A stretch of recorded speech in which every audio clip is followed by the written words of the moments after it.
അമ്മേ ശരണം, ദേവി ശരണം. ലളിതാ സഹസ്രനാമത്തിലെ അടുത്ത ശ്ലോകങ്ങൾ എന്ന് പറയുന്നത് മൂന്നാമത്തെ ശ്ലോകമാണ്. മനോരൂപേക്ഷു കോദണ്ഡ പഞ്ചതന്മാത്ര സായക നിജാരുണ പ്രഭാപൂരമർജ ബ്രഹ്മാണ്ഡമണ്ഡല.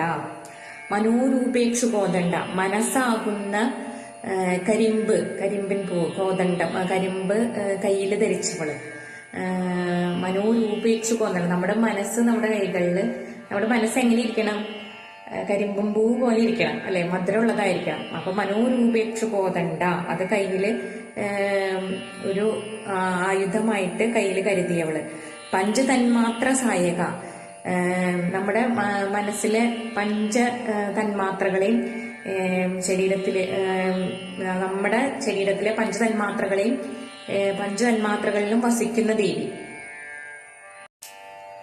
അതായത് ശബ്ദം, സ്പർശം, രൂപം, രസം, ഗന്ധം എന്നീ 5 തന്മാത്രകൾ ഇതും കയ്യിൽ ധരിച്ചിരിക്കുന്ന ദേവി.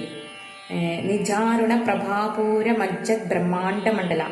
നിജാരുണ, ഒരു ചുവന്ന നിറത്തോടു കൂടിയ നിജാരുണ പ്രഭാപൂര മജ്ജത്, ഈ ഭൂമിയിൽ മുഴുവൻ ഒരു ചുവന്ന പ്രകാശത്തോടു കൂടി, ഈ ഭൂമിയിൽ നിന്നല്ല, ഈ ബ്രഹ്മാണ്ഡത്തിൽ മുഴുവൻ ഒരു ചുവന്ന പ്രകാശത്തോടു കൂടിയിരിക്കുന്ന നിജാരുണ പ്രഭാപൂര മജ്ജത് ബ്രഹ്മാണ്ഡമണ്ഡല, ഈ ബ്രഹ്മാണ്ഡത്തിൽ മുഴുവൻ ഒരു ചുവന്ന പ്രകാശമായിട്ട് നിൽക്കുന്ന ദേവി. ഇനി അടുത്തത് ചമ്പകാശോക പുന്നാക സൗഗന്ധിക ലസക്കത. ചമ്പകം, അശോകം, പുന്നാകം, സൗഗന്ധികം എന്നീ പുഷ്പങ്ങള് തലയില് മുടിയിൽ ചൂടിയിരിക്കുന്ന ദേവി. അത്രയും സുഗന്ധപൂരിതമായിട്ടുള്ള പുഷ്പങ്ങളൊക്കെ അമ്മയുടെ തലയിൽ ചൂടിയിട്ടുണ്ടെന്നാണ് പറയുന്നത്. ചമ്പക, അശോക, പുന്നാക, സൗഗന്ധിക ലസക്കജ. ചമ്പകം, അശോകം, പുന്നാകം, സൗഗന്ധികം എന്നീ പുഷ്പങ്ങൾ ദേവിയുടെ മുടിയിൽ ചൂടിയിട്ടുണ്ട്. കുരുവിന്ദ മണിശ്രേണി കനൽ കൂടീര മണ്ഡിത.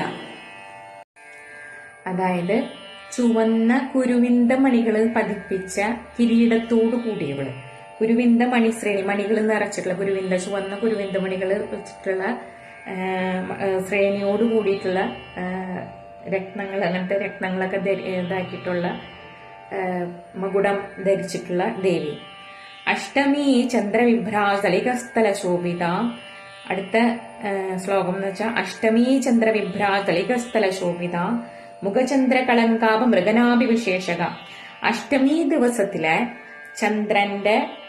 ചന്ദ്രന്റെ വലിപ്പത്തോടു കൂടിയ നെറ്റി, അങ്ങനെയുള്ള നെറ്റിയോട് കൂടിയ അഷ്ടമി ചന്ദ്രവിഭ്രാജളികസ്ഥല ശോഭിത, അങ്ങനെയുള്ള നെറ്റി.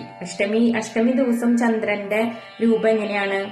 അതുപോലെയുള്ള നെറ്റിയോട് കൂടിയ മുഖചന്ദ്ര കളങ്കാപം, അങ്ങനെയുള്ള മുഖത്ത് മുഖചന്ദ്ര കളങ്കാപം, ആ മുഖമാകുന്ന ചന്ദ്രക്കല പോലെയുള്ള ഇതില് മൃഗനാഭിവിശേഷക, നല്ല പൊട്ടൊക്കെ തൊട്ടിട്ട്, നല്ല ഭംഗിയുള്ള പൊട്ടുകളൊക്കെ തൊട്ടിരിക്കുന്ന ദേവി. അതാണ് ഈ വരിയുടെ അർത്ഥം വരുന്നത്.